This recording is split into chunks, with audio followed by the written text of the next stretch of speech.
चला ओके। हमारा नया side by side no frost refrigerator inverter technology के साथ मार्केट के अंदर लॉन्च किया गया है और इसके अंदर जो रेफ्रिजरेटर इस्तेमाल की गई है वो है R600A। ये जो रेफ्रिजरेटर है सबसे पहले मैं आपको इसके जो इनसाइड कंपार्टमेंट्स हैं वो दिखाना चाहूँगा। ये हमारा रैक पोर्शन है। रेफ्रिजरेटर के हवाले से कस्टमर को या कंज्यूमर को जो भी इसके अंदर चीज़ें स्टोर करनी है वो इस पोर्शन में कर सकता है। यहाँ पर आप देखेंगे न्यू फ्रॉस्ट लिखा हुआ है।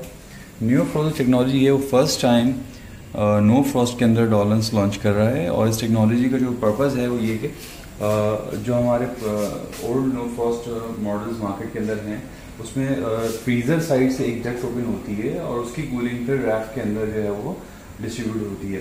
तो उसमें जो आपके पास एक ड्रॉबैक ये था जब कस्टमर कोई भी ऑडोर वाली चीज़ जो स्मेल वाली चीज़ होती है वो फ्रीज़र के अंदर स्टोर करता था। मिसाल के तौर पर मछली अगर वो फ्रीज़र के अंदर स्टोर कर रहा है तो उसकी जो ऑडोर है या स्मेल है वो बेसिकली उस डक के थ्रू जो है वो रैक के अंदर जो है वो आ जाती थी। तो इससे कंज्यूमर को जो है वो मतलब प्रॉब्लम ये थी कि फ्रीज़र में जो भी चीज़ अगर स्टोर करता था उसकी स्मेल जो है वो रैक के अंदर जो चीज़ें उसने स्टोर की है उसके अंदर मिक्स हो जाती थी।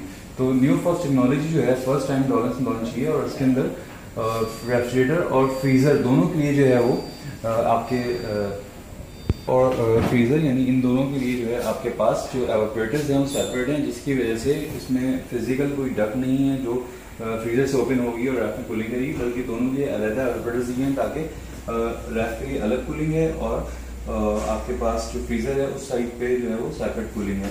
तो ये फर्स्ट टाइम डॉलन्स ने ये फीचर मार्केट के अंदर दिया है नो फ्रॉस्ट टेक्नोलॉजी के अंदर और इससे जो है कंज्यूमर का जो प्रॉब्लम था कि उसकी जो ऑर्डर मिक्सिंग वाला इशू था वो रिजॉल्व हो गया। ये हमारी पूरी फ्रीज़र साइड है। यहाँ पर आपने कंज्यूमर जो है अपनी फ्रीज़र के हवाले से जो भी इसकी फूड वगैरह वो यहाँ पर स्टोर कर सकते हैं।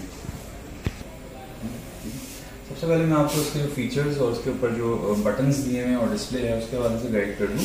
इसके ऊपर डिस्प्ले पे दो टेम्परेचर्स आपको यहाँ पर शो हो रहे हैं। एक हमारा फ्रीज़र टेम्परेचर है और एक हमारा जो है वो रैक टेम्परेचर है। यानी एक के ऊपर आप फ्रीज़र के टेम्परेचर जो है वो एडजस्ट कर सकते हैं और एक डिस्प्ले पे आप जो है वो रेफ्रिजरेटर के टेम्परेचर हैं उसको आप एडजस्ट कर सकते हैं। अगर मुझे फ्रीज़र के टेम्परेचर को एडजस्ट करना है तो मैं सेट फ्रीज़र के ज़रिए उसको मैं एडजस्ट कर सकता हूँ और ये टेम्परेचर -18 से लेके -24 है। यानी फ्रीज़र के टेम्परेचर है वो -18 से -24 तक आप सेट कर सकते हैं।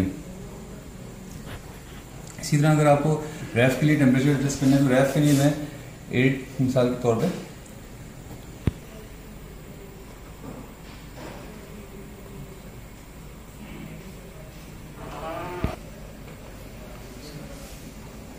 और रैफ के लिए जो है वो आप +1 से +8 जो है वो टेम्परेचर सेट कर सकते हैं। तो आप रैफ के टेम्परेचर हैं वो +1 से +8 जो है वो सेट कर सकते हैं। अच्छा, इसके साथ आपको यहाँ पर क्विक फ्रीज दिया हुआ है। क्विक फ्रीज का मतलब अगर मुझे फ्रीजर साइड के ऊपर क्विक फ्रीज यूज़ करना है तो मैं क्विक फ्रीज टेम्परेचर सेट करता हूँ तो ये -27 पे टेम्परेचर जो है वो सेट करता है और ये फ्रीज़र के लिए 24 आवर्स तक काम करेगा। मीन्स कि अगर आपने क्विक फ्रीज जो है वो सेट किया, क्विक फ्रीज अमूमन जब आपका जो लोड है वो बहुत ज़्यादा है और आप चाहते हैं कि फ्रिज से जो कंप्रेसर है वो बंद ना हो, कंटिन्यूसली काम करता रहे, तो ये 24 घंटे तक -27 के ऊपर काम करेगा। अच्छा, इसमें अगर लाइट जाएगी और आएगी तो फिर क्विक फ्रीज जो है वो ख़त्म हो जाएगा क्योंकि और ये वापस अपने जो लास्ट सेटिंग्स होंगी उसके ऊपर ही फंक्शन कर रहा होगा। इसी तरह रैफ में अगर मुझे क्विक फ्रीज यूज़ करना है तो ये +1 के ऊपर करता है इसको, यानी +1 के ऊपर जो है वो क्विक फ्रीज आप कर सकते हैं और ये 1 घंटे के लिए काम करेगा रैफ के लिए। यानी अगर आपने मिसाल के तौर पे जो भी टेम्परेचर सेट किया हुआ है +2 +3 और आप क्विक फ्रिज दबाते हैं उसके ऊपर तो ये +1 के ऊपर तो फ्रिज के लिए जो है ये +1 तकरीबन 1 घंटे की काम करेगा और उसके बाद लास्ट जो आपने फ्रिज का जो भी टेम्परेचर इसके ऊपर सेट किया हुआ है तो उसके ऊपर ही काम कर रहा होगा। ये इसके दोनों के कूलिंग सिंबल नजर आ रहे होंगे, क्विक फ्रिज के और क्विक फ्रीज के आपके पास सिंबल्स हैं। इसका मतलब है कि -27 और +1 के ऊपर ही काम कर रहा है। फ्रीजर के लिए जो है आपके पास वो -27 है और रैफ के लिए +1 है। फ्रीजर के लिए 24 आवर्स है और रैफ के लिए वो 1 घंटे के लिए काम करेगा। इसके साथ आपको यहाँ पर जो है वो अगर मैं इसको दोबारा क्विक फ्रिज से हटाऊँ और सेट क्विक फ्रीजर से हटा दूँ तो ये अपनी लास्ट सेटिंग्स के ऊपर वापस आ जाएगा। अच्छा, इसके साथ आपको जो है वो अलार्म ऑफ और की लॉक। अच्छा, की लॉक का बटन यहाँ पर दिया हुआ है आपको। की लॉक के ऊपर 3 लिखा हुआ है, यानी आप इसको 3 सेकंड तक प्रेस करके रखते हैं तो ये जो है वो की लॉक आपका जो टच पैनल है वो लॉक हो जाता है।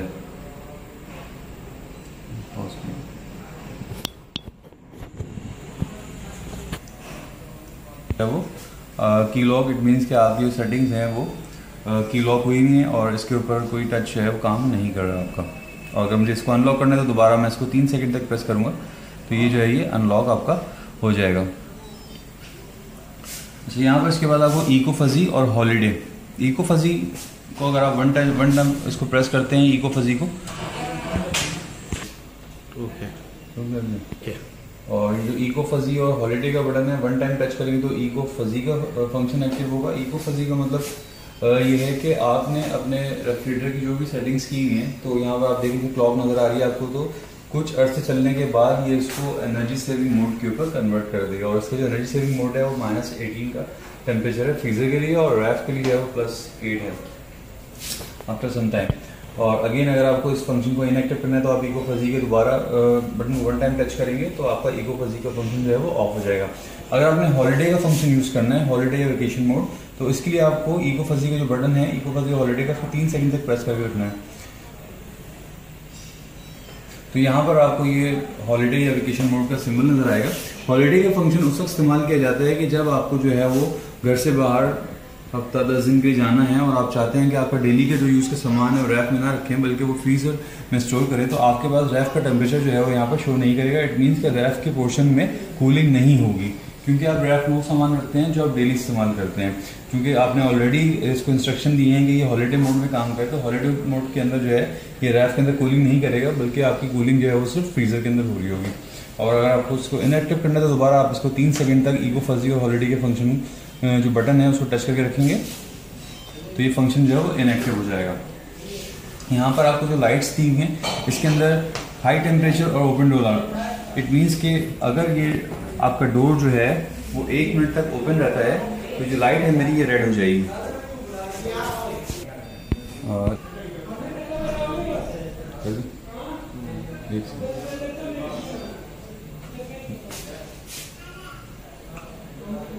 और इसी तरह आपको इको मोड दिया हुआ है कि अगर आपने जो है इको का बटन जो है वो इको मोड में लेके गए हैं तो ये लाइट जो है आपकी वो ग्रीन हो जाएगी।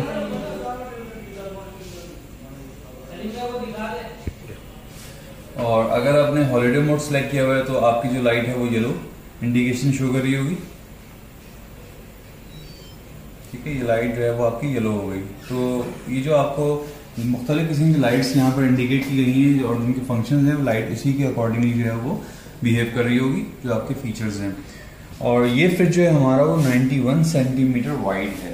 91 सेंटीमीटर जो ये वाइड है फ्रिज हमारा साइड बाय साइड।